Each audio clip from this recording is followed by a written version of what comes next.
میرا نام سر شاہد ہے اور میں ایک اسٹوڈنٹ ہوں، کمپیوٹر کا بھی اور اکاؤنٹس کا بھی۔ میں حال ہی میں یوں سمجھیے کہ قرآن پاک کی طرف رجوع کیا میں نے اور اس کو سمجھنے کی کوشش کر رہا ہوں، لیکن ایک عجیب سی بات یہ آ رہی ہے کہ اتنا زیادہ میٹر موجود ہے قرآن پاک کو سمجھنے کے لیے بھی کہ اس کے کوئی بنیادی اصول سمجھ میں نہیں آ رہے ہیں کہ انڈرسٹینڈنگ اس کو کیسے کرنی چاہیے، سٹیپ وائز کس طرح اس کو سمجھنا چاہیے، آیا کہ ناظرہ اس کو کرنا چاہیے، احادیث سے اس کو سمجھنا چاہیے یا کیسے۔ کیونکہ اگر ہم احادیث کو بھی اٹھا لیتے ہیں پڑھتے ہیں تو کچھ علماء کہتے ہیں جی کہ احادیث کے بارے میں بھی یہ ہے کہ کچھ ضعیف ہیں یا حسن ہیں یا اس کا مطلب کسی خاص وقت کے لیے تھا۔ تو ایک عجیب سا مطلب کہ ذہن کے اندر ایک وہ تلاطم ہو جاتا ہے کہ آدمی کرے کیا کرے، کس طریقے سے اس کو مطلب کہ انڈرسٹینڈ کرنے کی کوشش کرے کہ وہ ایک سیدھی راہ کے اوپر آ جائے کہ اسے قرآن پاک کی بنیادی جو تعلیمات ہیں ان کے اوپر چل کے کم لیکن کامل علم کو حاصل کر سکے۔ قرآن مجید کی طرف آپ کا رجوع ہوا ہے، توجہ ہوئی ہے، اس کو اللہ کا بہت بڑا فضل اپنے اوپر سمجھیے، اور جب اللہ کا فضل ہو تو پھر اس کا شکر بھی ادا کرنا چاہیے اللہ کے جناب میں۔ میں آپ سے ایک عجیب بات کہہ رہا ہوں، شاید آپ کو بہت وہ نئی سی لگے گی۔ قرآن کو ایسے پڑھیے جیسے بدو پڑھتے تھے۔ بدو نہ فلسفی تھے، نہ منطقی تھے، نہ سائنسدان تھے، نہ ابھی حدیثیں ان کے پاس تھی، نہ ابھی فقہ مرتب ہوئی تھی۔ وہ کیا تھا؟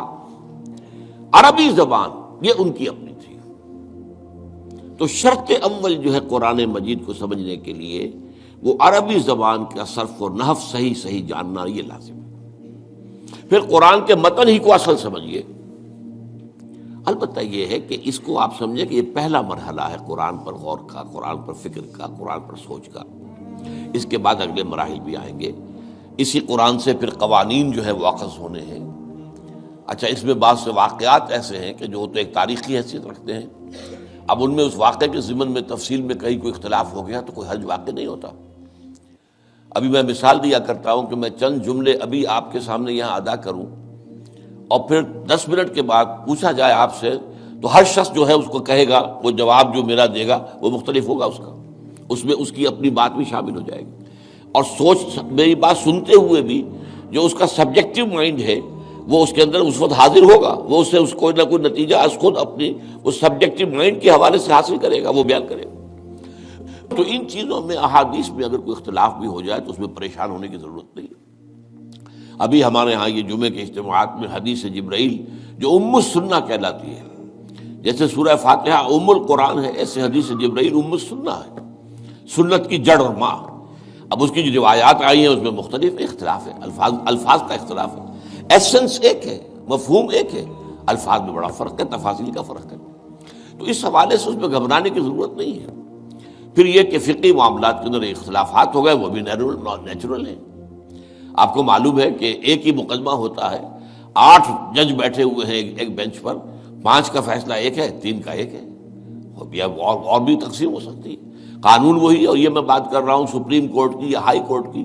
وہاں پہ تو ظاہر بات ہے وہ نئے بیانات نہیں لیے جاتے، وہ جو بھی فائل ہے وہ تو بہت پہلے سے تیار ہو چکی ہے، اس کے اوپر بحث ہوتی ہے، صرف اسی سے اخذ کیا جاتا ہے، مطلب ان کا وہی رہتا ہے، اس کے اندر تبدیلی نہیں ہو سکتی، اس موقع پر کوئی نئی گواہی نہیں آتی۔ تو اس اعتبار سے ان چیزوں پہ گھبرانے کی ضرورت نہیں ہے۔ البتہ آپ آغاز جس طریقے سے کریں وہ میں نے آپ کو بتا دیا ہے، اس میں یہ کہ آپ اصل میں ان تمام جو چیزیں ہیں اضافی، ان سے ذرا صرف نظر کرتے ہوئے عارضی طور پر پہلے قرآن کو ایسے پڑھیے جیسے بدو پڑھتا تھا۔ اور وہی بات تھی کہ بدو پھر جس طریقے سے موٹیویٹ ہوا ہے، بدو سے مراد میں صحابہ کو عام طور پر لفظ دے رہا ہوں، یہ ان کی اس کے لیے وہ نہ سمجھیے کوئی توہین کی بات ہے، مطلب یہ کہ میں اس معنی میں کہہ رہا ہوں کہ وہ لوگ فلسفی نہیں تھے، کوئی پڑھے لکھے لوگ نہیں تھے، بلکہ امت کا نام ہی ہے یہ جو ہے امیین، ان پڑھ لوگ، ان پڑھ، ان لیٹرڈ ون، حضور کی شان بھی یہی ہے، امی ہے۔ تو انہوں نے قرآن کو جس طور سے سمجھا ہے وہ ہے بہترین طریقہ قرآن کو سمجھنے کا، اور اسی سے پھر وہ صحیح موٹیویشن ہوتی ہے کہ انہوں نے تن من دھن سب لگا دیا اللہ کے دین کے لیے اور اللہ کے دین کو غالب کر دیا۔ بحثوں میں پڑھ کر اور وہ جو باریکیوں میں پڑھ کر اور بال کی کھال اتار کر اور منطقی طور پر تجزیہ کر کے اور فلاں احادیث کے تقابل کے اس میں پڑھ کر علم کا تو اضافہ ہوگا، لیکن وہ انسپریشن اور موٹیویشن جو ہے وہ اس کے اندر نہیں رہے گی۔